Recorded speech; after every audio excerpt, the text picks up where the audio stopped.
Hello, Wealth Masters. This is Greg Phelps, your host to the Wealth Summit. Thank you so much for joining us on a Tuesday afternoon. Hopefully the start of the new work week isn't too cumbersome on you yet. Today, we have a very special guest and something that I don't really know a whole lot about, so I'm really excited to learn a little bit about. Dana Anspach.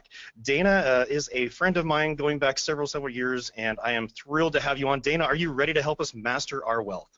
I'm ready, Greg. Excited. Looking forward to it. All right. So a little bit about Dana.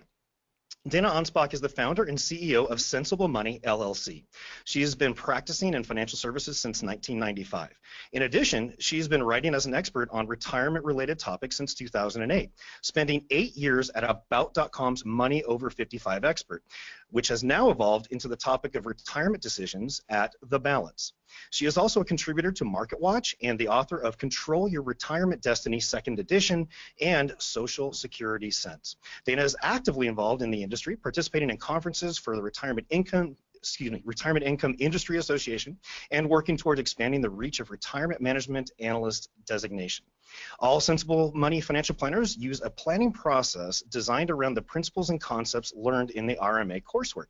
The process enables each planner to consistently identify the decisions clients can make that will have the most impact on their level of financial success. And today, Dana is going to teach us all about asset liability matching. So again, I am excited to get ready to learn.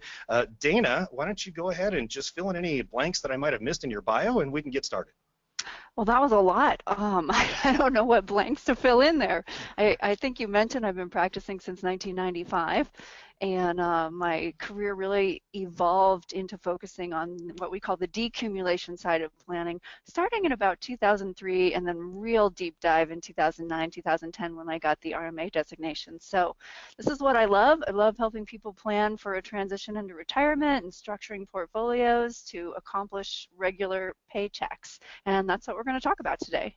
All right, that sounds good, Dana. So why don't you go ahead and kick us off? Let's get started. So what I want to talk about today is asset liability matching. And when Greg and I were discussing this topic, he said, that sounds great. I don't know a lot about that. Hopefully by the end of this presentation you will, and I hope you ask all of the questions that you want to ask. I know you will ask great questions, so the audience will be filled in. Yes, and by the way, for the viewers out there, go ahead and type in questions into the chat box, and I'll kind of relay those to Dana throughout the interview and throughout the presentation. Oh, great. So where I'd like to start is to take a step back and think about the perfect investment. This is what everyone comes in initially when they talk to me, when they talk to Greg, when they talk to any professional, and it seems to be what they're looking for. In our mind, the perfect investment would be completely safe. We wouldn't have to worry about market downturns. It would provide us growth to keep pace with inflation and for our retirement income to keep growing into the future. And it would provide consistent income, not income that might be 2 times as much one month and half as much the next, but consistent. And unfortunately, this doesn't exist. And the sooner as an investor that you realize this, the better off you will be in preparing for retirement. What you have to realize is that as you move toward one corner of the triangle, let's take the safety triangle for example, you move away from the other two. So anything that's going to be safer is going to have less growth, less income. Anything that's oriented to growth is not going to be as safe. One of the biggest questions we get right now is, but if I keep my money in this safe investment, I know I need to spend it next year, but it's only going to earn 1, maybe 2%. And we say, yeah, the price of safety today is a low return. And so you have to understand that and figure out how you put all of the pieces together to create a mix. And the right mix while you're in the accumulation phase, working to save money for retirement, may not be the right mix that's going to best meet your goals as you enter the decumulation phase, as you're starting to withdraw money in retirement. And that's really the purpose behind asset liability matching. So when I think about the accumulation phase, let's start there. Many people have heard of the efficient frontier. Many people in the financial industry, maybe not consumers, but it's the basis for how most portfolios are structured. And if you think about this, what you have on the vertical axis is return. What's the potential for rate of return that you're going to have? And what you have on the horizontal axis is risk. And risk is typically measured by volatility, something called standard deviation, which means if the average return, let's say, is 10%, one year you could have a 20% return on the positive side, or maybe a 20% decline on the negative side. And so the difference between those highs and those lows is what's called standard deviation. And the typical portfolio plots a line that says, as we begin to add stocks to a portfolio, our potential for return goes up, but also our potential for risk or volatility goes up. And so portfolios are typically structured to maximize return. How do I get the most potential upside for the least potential downside? And now, Dana, real quick. So when you talk about adding stocks to the portfolio, are you talking about picking Amazon or Google? Are you talking about maybe an index? Let's just elaborate on that a little bit. Great question. I'm talking about index funds. So when I think of stocks or equity as an asset class, I think of a globally diversified equity portfolio with exposure to almost every publicly traded stock on the market. Perfect. Okay, thank you. Yeah, yeah. Unless you want to bet, and then you could go to Vegas, or you could bet it all on what you think the next Apple's going to be. Right. No, thank you. No, thank you. Not for me either. So when you look at this efficient frontier, this is the basis for how most portfolios are constructed, with the idea being to minimize some of the behavioral risks that we have. It's scary when our portfolio is down 30%. And so the goal is to say, if I can minimize that downside, people are more likely to stick with the portfolio in the long run and get to participate in the upside, in the positive returns. And it works. It's a great way to construct portfolios, particularly when you're in the accumulation phase. Mm-hmm. So what happens in the decumulation phase is something we call sequence risk. And actually, sequence risk does impact you in the accumulation phase too. It really has to do with, do you get a period of time with great returns, or do you get a period of time with poor returns? Mm-hmm. And how many years in a row do you get those poor returns? The challenge is when you are taking money out, it can have a much bigger impact than you might think.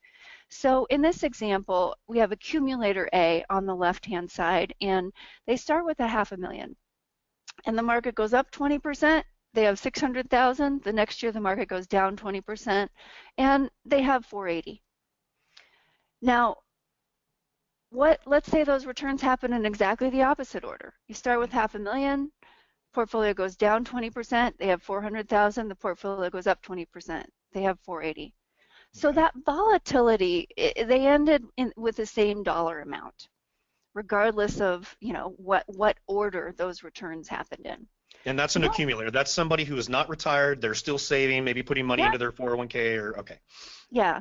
Now, this isn't taking the impact of money they might contribute. For example, if they put money in, obviously the person that was able to put money in when the market was down 20% is going to have a little bit more over here. So it's not factoring that. It's just kind of showing you, illustrating how this works. Now, take that same person, they retire, they have $500,000, and they need to withdraw $50,000 in their first year of retirement. Particularly, let's say they're delaying Social Security, and so they might have a few years before Social Security starts where they're going to draw down a little bit more on their portfolio. That's a common strategy that works quite well for many people. So you start with this $500,000, and now they get a great return their first year of retirement. They're excited. Portfolio goes up to $550. They take out their 50. Actually, the portfolio goes up to $600,000. They take out their $50,000, and they have $550. Portfolio goes down 20%, and here they are with $440,000 at the end of the year. Let's say the exact opposite scenario materializes. The first year of retirement, the portfolio goes down 20%. Pretty scary. I had clients, as I'm sure you did, that retired right at the end of 2007, and we experienced declines even more substantial than that, and it was scary. So now they have, the portfolio goes down, they take out their $50,000, and they have $350,000 left. The next year the market recovers, and they have $420,000. Mm-hmm. And so the real life impact of this sequence they are left with less dollars in the decumulation phase, where in the accumulation phase, they have the same dollar amount. If we look at this in a little more depth, this is a period of time with the S&P 500 where the average return was 6.7%. And so you see the calendar years 1973 through 1982. And here you're seeing the year-end balance, assuming what we do if you use any online retirement calculators or you plug a rate of return into a financial planning program, you're often using a 6, 7, 8% rate of return, whatever you assume. And it assumes that happens like clockwork, like it was a savings account paying that kind of interest rate. And so here you see, however, you're in the accumulation phase. You invest a lump sum, 100,000. It grows nice and easy, like a staircase, a little bit up each year. But the reality was, this is what happened. The first 2 years, the S&P was down substantially, down 14%, then down 26.5%. And so here were your year-end balances. But if you left it alone, you get out 10 years later and you have about the same amount left. So that volatility or the sequence didn't really impact you. It didn't kill you because you're an accumulator, you're not retired, and you're not pulling money out. Exactly. Yeah. Okay. So now you're in the decumulation phase, and same time period, 1973, same 100,000, but you're going to take $6,000 a year out.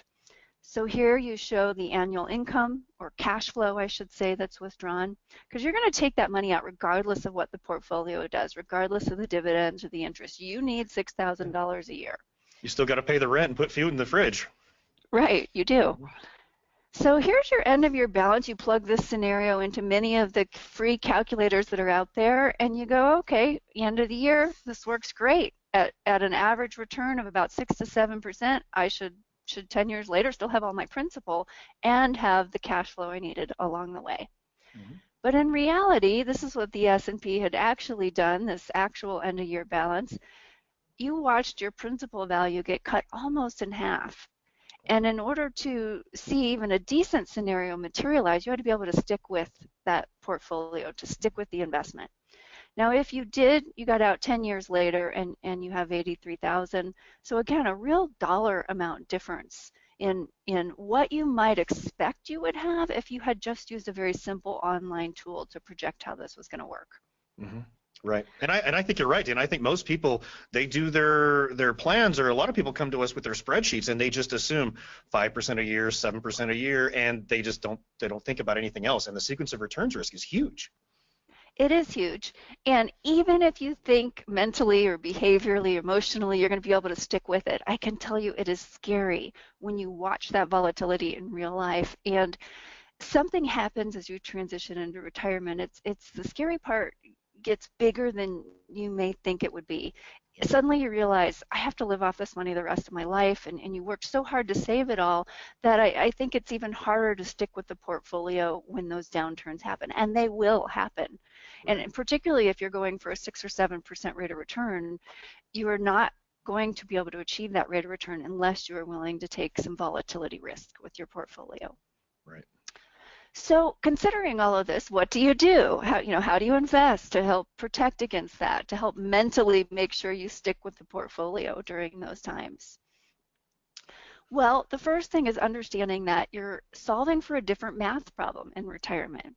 So the efficient frontier we looked at with risk on the horizontal axis and return on the vertical axis. Well, there's a different type of frontier for retirement. And so when you think here, what we're looking at is we've got annual consumption on the horizontal axis, and we've got remaining average assets on the vertical axis. Well, you're solving for in retirement, you don't know how long you're going to live. You likely want to leave some assets to heirs, to family.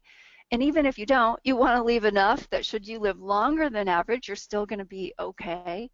And so what you're solving for here is, if you think about, let's say I want to know I can leave at least $2 million over somewhere between a 20 and a 40-year time horizon, then likely you're only going to be able to draw about 10 or 20,000 a year out of the portfolio to have a reasonable assumption of leaving that much. As you move up on the consumption, let's say you want to be able to take out 40,000 a year. Well, reasonably, you can expect to leave maybe 1.5, 1.7 million.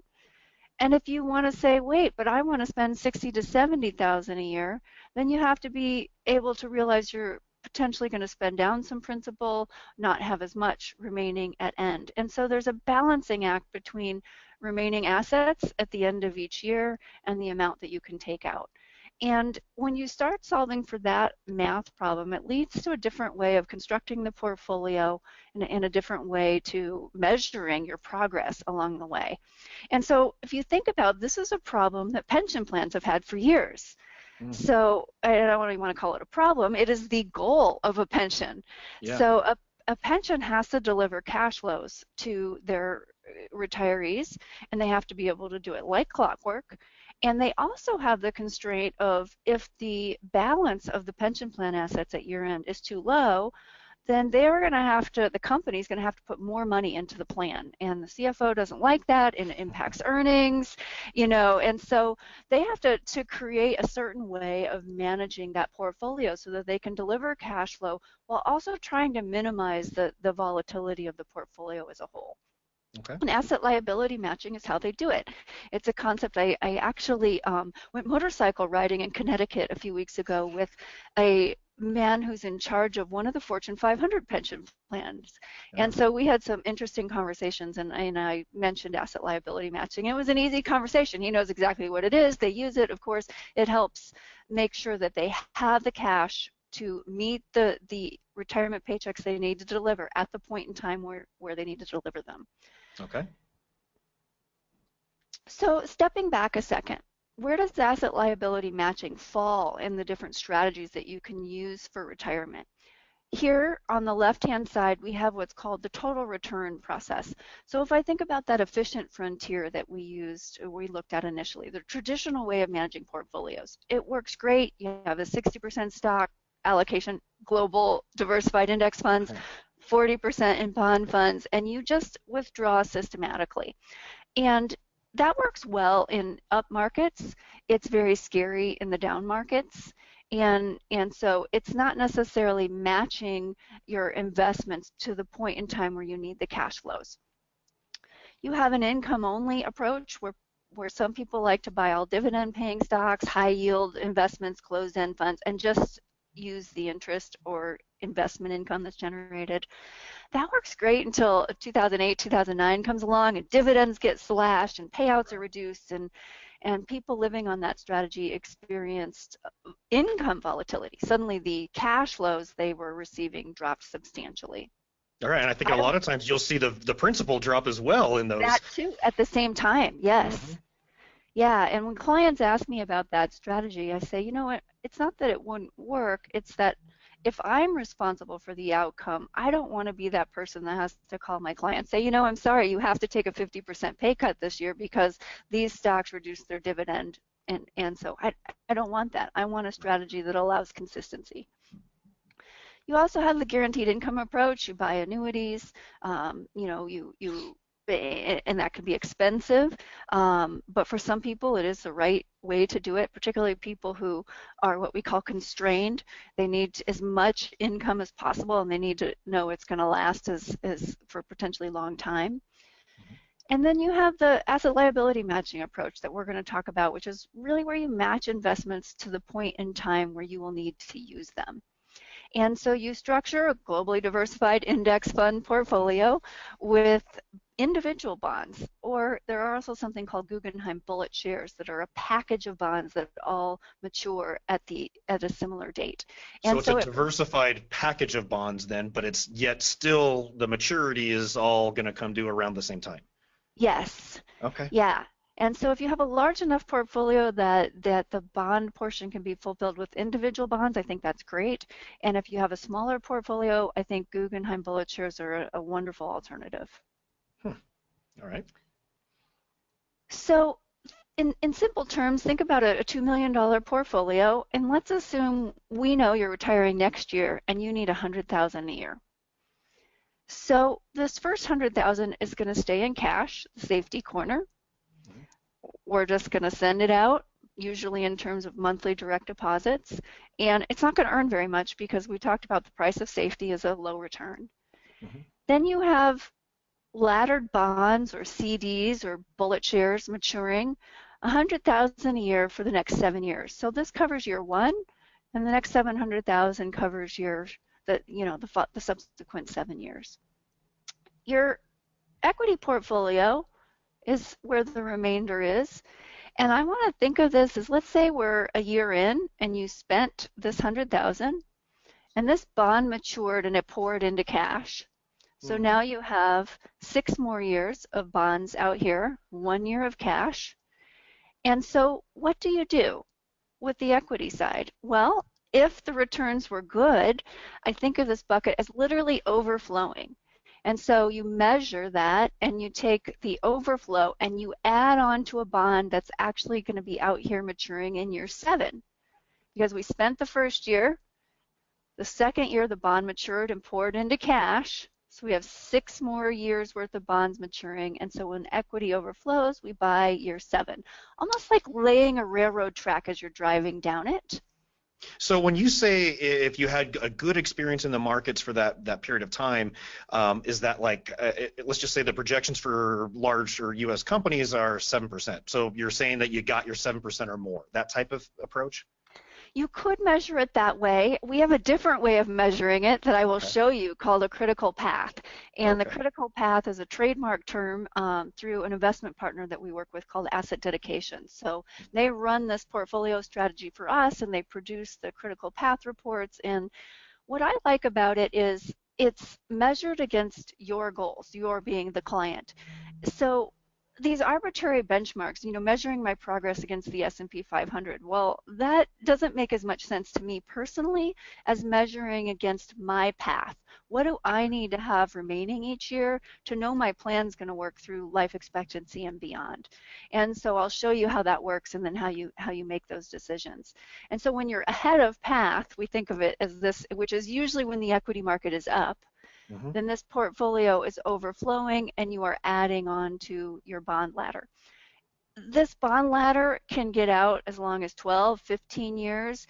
If you have many years where the stock market is good early in retirement, you may end up with bonds that cover 20 years. And the rest of your portfolio and growth is just for the extras. It literally becomes you don't need it. Now you could also have 2008 where you retire into a really poor market, the returns are low. And so you may say, well, I'm willing to let these bonds mature and I might get down to a point where I only have 3 years worth of cash flow left covered by safe guaranteed bonds maturing. And if I get down to that point, then I will begin to liquidate some of my equity portfolio. Most of the time, actually all of the time in history, in those interim years, there would have been years where the equity portfolio overflowed where you would be able to have harvested some of it and added to your bond ladder. But you leave this flexible approach rather than saying I'm going to rebalance every year to 60% stocks, 40% bonds. You say, you know what, there's some wiggle room here. When I'm ahead of path, I'm going to sell stocks. When I'm behind path, I'm just going to let my bonds mature and my bond allocation may actually go down. So And you've got a structure in place, though. I guess that's what I'm picking up is you have a methodical process of this is what happens if this happens. So it takes some of the chance and the volatility of randomness out of the equation. Yeah, well, there's always randomness in the equation. Right. But in terms of your decision-making process. Yeah, exactly. In terms of the decision making, you know what you're going to do when this happens. And so instead of being afraid of the volatility that we know is going to occur, it always, and probably you too, Greg, it always makes me laugh when people say, oh my God, what do I do if the market goes down? What if this? I'm like, okay, it's going to.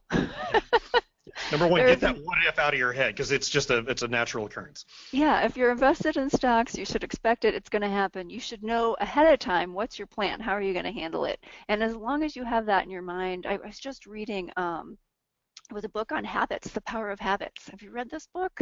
No. It's amazing. It has over 4,000 reviews on Amazon. But they were talking about the power of habits and people who wrote out a plan ahead of time were likely to stick with this habit. They had formed this habit in their mind of what they were going to do, and it was related to people recovering from physical therapy, from surgeries, and how well they recovered. And those with a plan recovered well. So the stock market is the same way. If you have a plan, a financial plan, a retirement plan, as you put it, Greg, what your decision-making process is going to be, then when the inevitable volatility occurs, you just go to the plan. And just like recovering from physical therapy or from a surgery, from anything else, you're going to recover and you're going to be just fine as long as you stick with that plan. Okay. And Dana, real quick, just to circle back for the viewers out there who don't understand the terminology, can you just real quickly explain a bond ladder? Yeah, so think of it, let's say I know I need to spend $50,000 a year for the first 4 years of retirement. And perhaps the subsequent 4 years, I only need $40,000 a year because a pension's going to start or my Social Security is going to kick in. And so I have bonds that are going to mature year 1 for $50,000, year 2, $50,000, year 3. And so I know that when I get to year 4, for example, if that's the year that the equity market is down 30%, I don't have to stress about it. I'm not going to have to sell any of those equities. That bond's going to mature. I know what my cash flow is going to be. I know how much, and I know when I'm going to get it. And so it helps that behavioral aspect. It helps relieve the stress of thinking, what do I do if the market's down 30%? You don't have to worry about that. So essentially, it's just dividing up your fixed income into chunks of when you're going to need it and then staggering them out along the timeline. Yes. Yeah, and you're not living off the interest that the bonds are producing. When that bond matures, you're going to spend the principal value, and the interest from the other bonds that you've bought is also helping to cover your cash flow needs. So you actually need a lower amount of bonds that in the first few years, because the interest from the bonds maturing later help meet those cash flow needs. So when it's built correctly, it's nice because you don't have to hold as much money in the shorter term bonds, which pay less. You get to hold a little more money in the longer term bonds, which pay more. The cash flows they pay helps cover your spending needs. And that's probably what asset dedication does, is they have the software that kind of projects things. So it's really a more efficient way to just do a bond ladder. Much more efficient way to do a bond ladder. They actually call it an income ladder to distinguish it from the traditional term bond ladder, because it is truly a laddering of securities to match a cash flow need. And it is the same process that pension plan funds use. Technology made it cost prohibitive to do it at an individual account level until really the last 10 or 15 years. And so with improvements in technology, now you can do that at an individual account level, and you just couldn't do it before. Great. All right. Thanks for clearing that up. So when I put this in perspective, I think of it as the two most important questions you can ask. Number one, can I lose all my money? For the amount you want to spend, actually, you always want the answer to be no, right? I mean, can I lose all my money? You want the answer to be no, and I started over here on the right side. On the left side, can I lose any money? So if I think about, I'll get clients, I'm going to buy a house or a second home in a year or two. What do I do with that money? Actually, my brother is saving up to buy a house in New York City. So, well, should I be putting this in money market, in the stock market? I'm like, if you know you're going to buy a house in the next year or two, this question, can I lose any money? You want the answer to be no. No, right. So you need that in a safe investment. You're not going to earn a lot, but let's say you put it in the stock market and next year you find the ideal house and suddenly your down payment is down 30%. It's worth 30% less. You don't want that. And so in retirement, you can lay out with a plan exactly what you're going to need to withdraw each year. Not exactly. I mean, obviously, life happens, and some years we need a little more and a little less. But you kind of know, I'm going to take this trip here, and I got to fund this goal there, or the extra house, or okay. Yeah, I mean, in our plans, we even build in car purchases to the extent that clients will say, hey, you had a car purchase this year. Should I go get one? And we'll say, you don't have to buy it this year, but the cash is available now if you want to. Right. So, yeah, when you lay all of that out, when you look at the first, I think of it as about 5 to 10 years of cash flows that you're going to need. The question, can I lose any money? On that portion, you want the answer to be no. You don't want to be worried about that piece of your portfolio down 30 or 40%. Mm-hmm. Now, once you've segmented that and said, and even down to the individual account level, how much is going to come out of the IRA versus the Roth versus the non-retirement account, brokerage type investments. And so you can actually match the bonds up in each individual account with where you're going to be taking your withdrawals from. And so you go, okay, great, I can sleep at night as I transition into retirement. I know that part of the portfolio, I'm not going to lose any money on it. The rest, the next question is, can I lose all my money? And again, you want the answer to be no. So I don't know if you probably have the same conversation with your clients, Greg, is, can you lose all your money in the S&P 500? No, absolutely right. not. You and I are comfortable saying no, yeah. Theoretically, every company, every Fortune 500 company would have to go bankrupt for that to happen. And I tell people, if that happens, we have a lot bigger problems on our hands. Yes, aliens exactly. have invaded, something's Zombie happened. apocalypse, yes. I like that one. Yeah, I tell my clients, if you think that's going to happen, you might as well just go buy bullets and guns. Yeah, I've said the same thing. Yeah. But that's a whole nother conversation. It is. I tell people, if you're really concerned, go buy land somewhere, chickens, buy cows. Yeah. The whole thing, yep. So this can I lose all my money is where, back to your question earlier, is the index funds versus do I try to pick the next Amazon or Microsoft or Apple. So I think of any investment where you could lose all your money. I call that a risk level 5. Any individual stock is a risk level 5. We may think it can't happen, but in history it has happened. And so you can see it drop 50% and never recover. You can see it drop to 0 and never recover. So to shift that to a risk level 4 is to shift from owning individual stocks to index funds, to saying, particularly if by using index funds, you can own almost, I think the number is around 14 to 15,000 publicly traded stocks across the globe. You can have a little piece of all of them. And that shifts that risk level from a 5 to a 4, where, yeah, you're going to experience volatility, but you can't lose all your money. You just, you stick with the plan. You just right. let that. And if you have 10 years worth of your cash flows secured in safe investments, any near-term volatility, there's no guarantee this approach is going to deliver higher returns over time, but I will assure you it helps people sleep better at night. Right. The cash flows are going to be there because they're in that safe Guggenheim bullet or short-term bonds or intermediate term. Yeah. Yeah. And when that volatility does come along, people they relax thinking, okay, I get it. This bond's going to mature. I don't have to sell any of those investments that are down right now. It brings a sense of peace, a sense of confidence to how the whole process works. Okay. So what's a risk level 3? A 3, just curious. So I think of a 3 as a balanced fund, for example. You use your target date retirement funds that are in 401k plans, something that's putting together stocks and bonds for you. You're not going to see as much volatility as a pure equity fund, but you're going to see more volatility than you would just in bonds. And the difference between a 1 and a 2, so agency bonds, CDs, truly guaranteed items, at a risk level 1 versus municipal bonds or lower rated corporate bonds, I think of as a risk level 2. There's a tiny bit more risk. They're not 100% guaranteed like a government bond would be or a CD. Okay. All right. So your question earlier, how do you measure this process, and first, how do you test if it would work? Well, the first thing you do is once you have those cash flows laid out, just like a pension plan, I have to know how much I'm going to have to deliver, what amount of retirement paychecks each year. So you lay that out, and this crazy chart, I call it the spaghetti chart. It's one of my favorite, actually it is my favorite chart that I use in my process. And so each yellow line represents an actual path that your financial accounts would have taken. And when I say yours, this was a sample that was done, but each client gets their own path.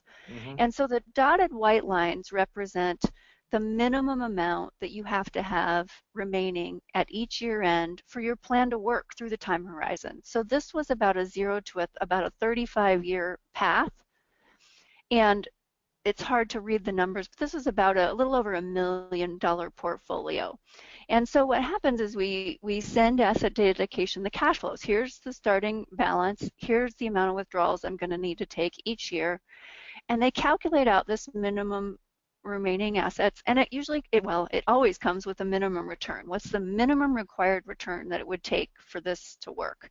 And so if that return was too high, 7, 8%, I'm going to come back first and say, this is not realistic.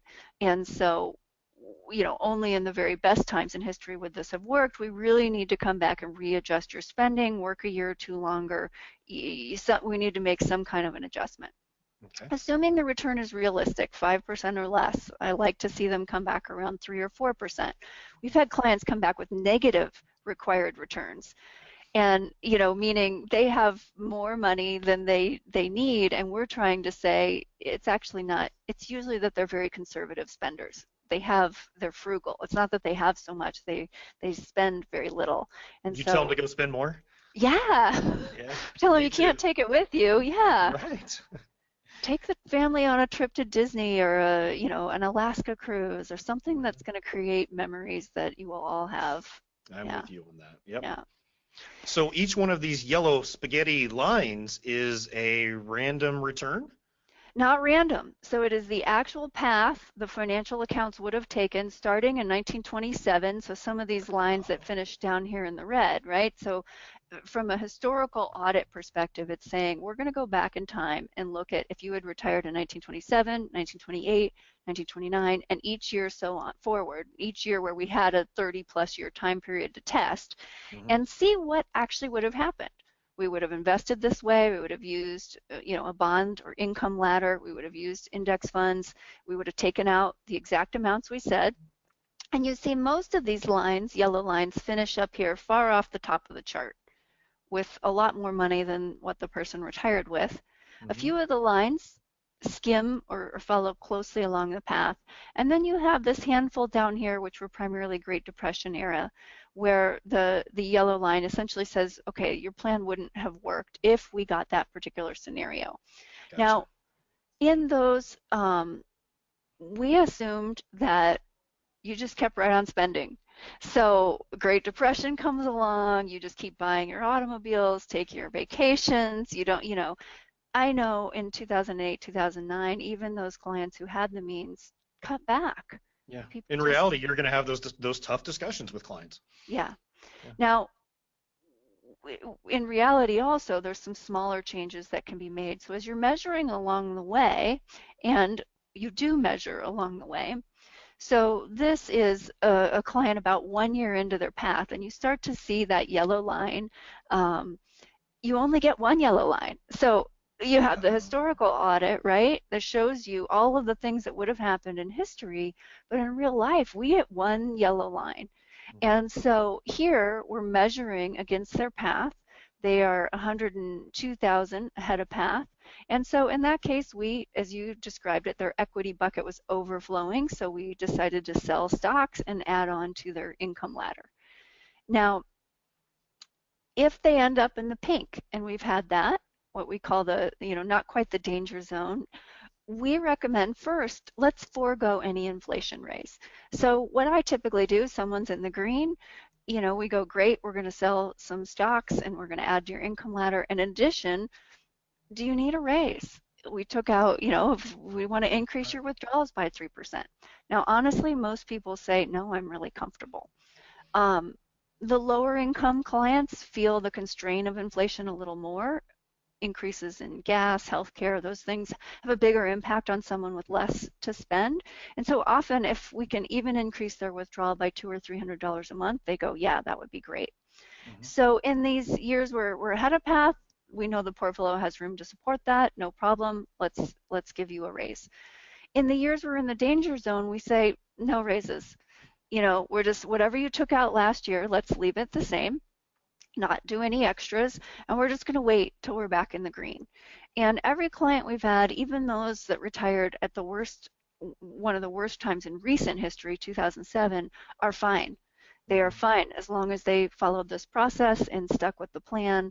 And it's really amazing. It brings, as you put it, that decision-making framework. You know what to do, you know when to do it, you know when you can take an inflation raise. And if we really ended up here in the danger zone, and I have had a few, and the reason they ended up there was because they spent a lot more than what we had initially projected. That's the And number one problem we see is that people overspend yeah, versus their budget when they come in. Yeah. yep. And so, and oftentimes it was to support or to help adult children.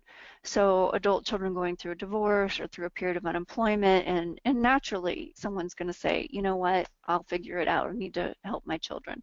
And so in those cases, we did have to say, okay, great, we're going to have to, we're going to have to make some adjustments to your spending. How do we cut, $500 a month, for example, out of the budget, at least until we're back into the green? So I had a client we did that with, and we just did their annual review. They're back in the green, and this is the second year in a row now they get inflation raises. And so, it works. And they did their part in cutting expenses, and now we're back on path, and they're starting to relax a little more. So the retiree has to be willing to embrace the process, though. They have to be willing to cut back or not take that inflation raise. Otherwise, it doesn't work. Yeah, and with one exception in my 20-plus year career now, I've had people who did embrace the process. I had one who I sent her warning letters for 7 years that she was going to run out of money, and eventually she did. And so, and she just took withdrawals. The house needs new flooring, my son needs this, I want to pay for grad school. And I did everything I could. And sometimes I think we're all going to encounter those people who, her answer was that, God would take care of her. That was Yeah. her response. And so she just felt like it would all work out. And maybe she has a plan I wasn't aware of. I don't know. Yeah, I've had those same situations, and I'm always wondering, there's got to be other assets that you're not telling me about, because and I've done the same thing with the letters. I'm Yeah. clearly telling you, you're going to be out of money here in a minute, 5, 7 years, and it doesn't matter, it doesn't change anything. So this is kind of an interesting framework of if you can get a retiree to buy into the process, and as long as they understand the dynamics of it, if they stick with it, it looks to me like the success rate is very, very high. It is. It's amazing. I love it. I was doing something like this on my own. I met Asset Dedication at a conference in February of 2012. It was the T3, the technology conference in Miami, and said, where have you guys been? You're doing what I'm doing, but better.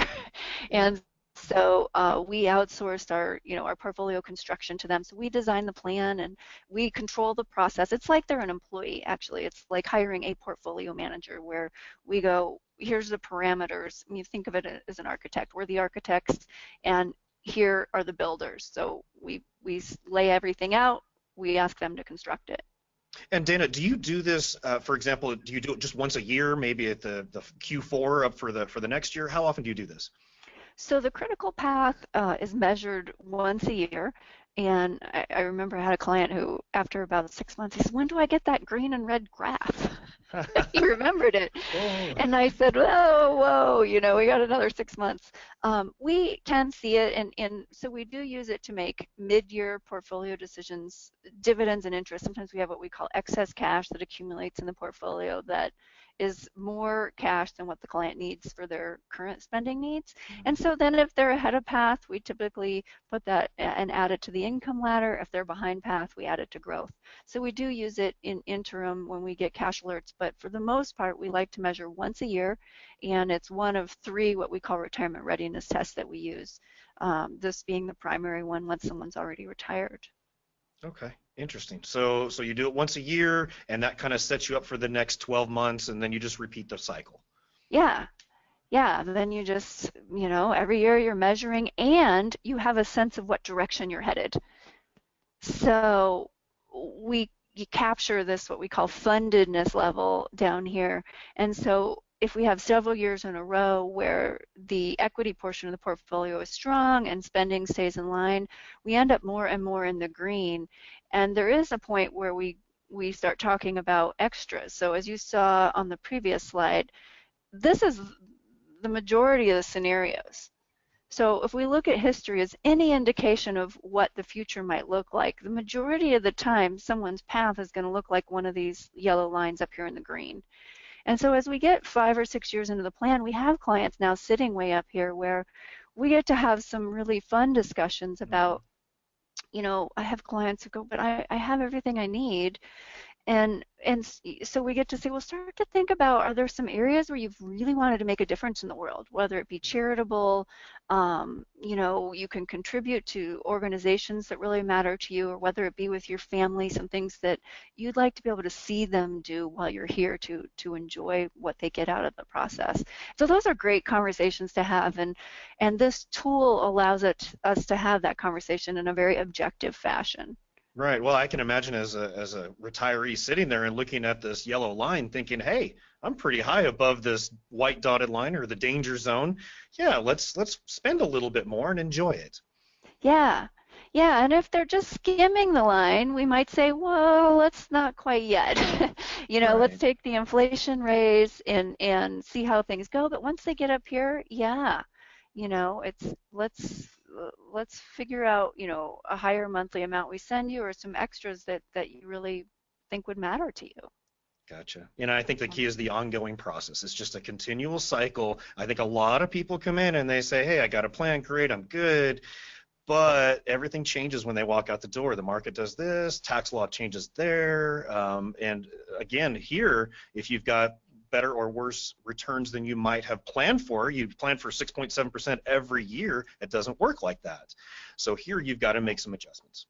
Yeah. Yeah, I've heard the analogy before. It's like flying a plane across the country. You're going from LA to New York, right? And how often is the plane actually on course? And they said not very often. It's maybe 5% of the time that it's dead on course. Otherwise, it's a constant series of course corrections. Now, Right. obviously, that all happens by software and automation today, but still, it's no different with your retirement plan.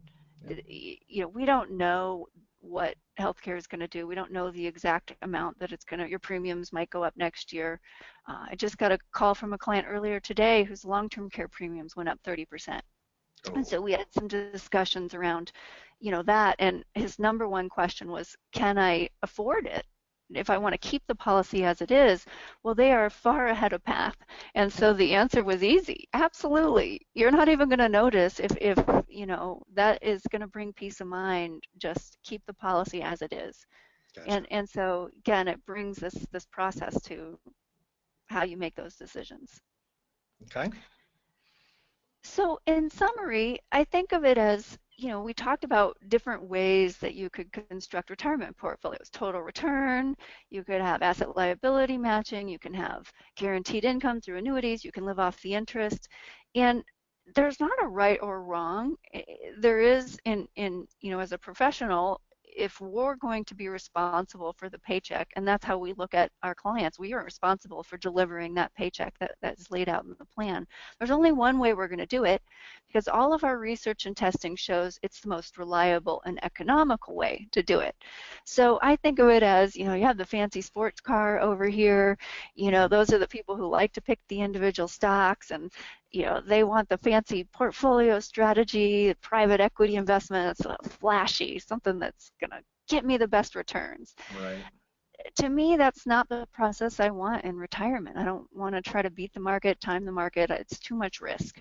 And if you think about the maintenance on these cars, it's hefty, Yeah. right? There's a big risk. There's an insurance cost. So I think of that as risk. You get high speed, but you get risk. You have your Jeep. So these are some of what I call like the special strategies. Like it works in really, rough terrain, right? Hmm. But that's not most of the time either. Yeah. It's not very economical, right? So there's certain hedging strategies. An annuity is, for example, a hedging strategy, and there's an extra cost to that. A Jeep can weather any kind of terrain, but from a gas mileage standpoint, it's not the most economical choice, and it's not the smoothest type of vehicle to drive in on the highway or just around Pretty rough town. ride. Yeah. Yep. So you have your nice four-door sedan, economical. Maybe it's a Toyota. Yeah. No advertising here. It could be whatever you want. Maybe it's a Prius. Yeah. But, it works. It's reliable, it's economical, it's low maintenance, you know what to expect. It's not the flashiest. And that's how I think of asset liability matching. It's a steady approach. It's designed to deliver cash flows at the point in time when you need them and to take the stress off what might happen when things are rough.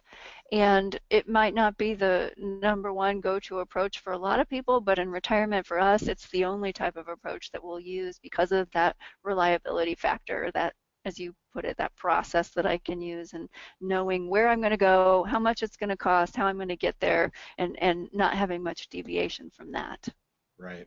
It's a peace of mind opportunity. Yeah, yep, it is. So, what other questions do you have for me? Yeah, Wealth Masters out there, anybody have any questions, please feel free to drop them in the question box. Dana is happy to answer those, and in the meantime, I will let you know if anybody does. But so one of the things that we always like to do, and this is my 30th interview for the whole Wealth Summit, so I always like to ask the speakers, can you give us some action items, some key takeaways? And here you've got yours all laid out, so why don't you kind of walk through those? Yeah. So I tell people my number one rule actually in life as well as in retirement is what got you here won't get you there. Yeah. And I've learned that as a running a business, evolving from having almost no employees to currently 6 employees. It's a different skill set. And so as you transition from the accumulation phase to the decumulation phase, I think of it as you are solving for a different math problem. And so understanding that it might take a different investment structure, a different way of looking at things, that's the number one key, is just be willing to shift your mindset and be willing to be open that reliability might be a more important factor than what could potentially give me the highest rate of return. Right. Number two, you can't control the outcome, but you can manage risk. And so making a clear delineation between what you can control and what you can't. And so much of the media that we see, the financial media, is focused on, I mean, they turn the stock market like it's a sporting event. It might as well be the Super Bowl. And it's crazy. It's one, completely outside of our control.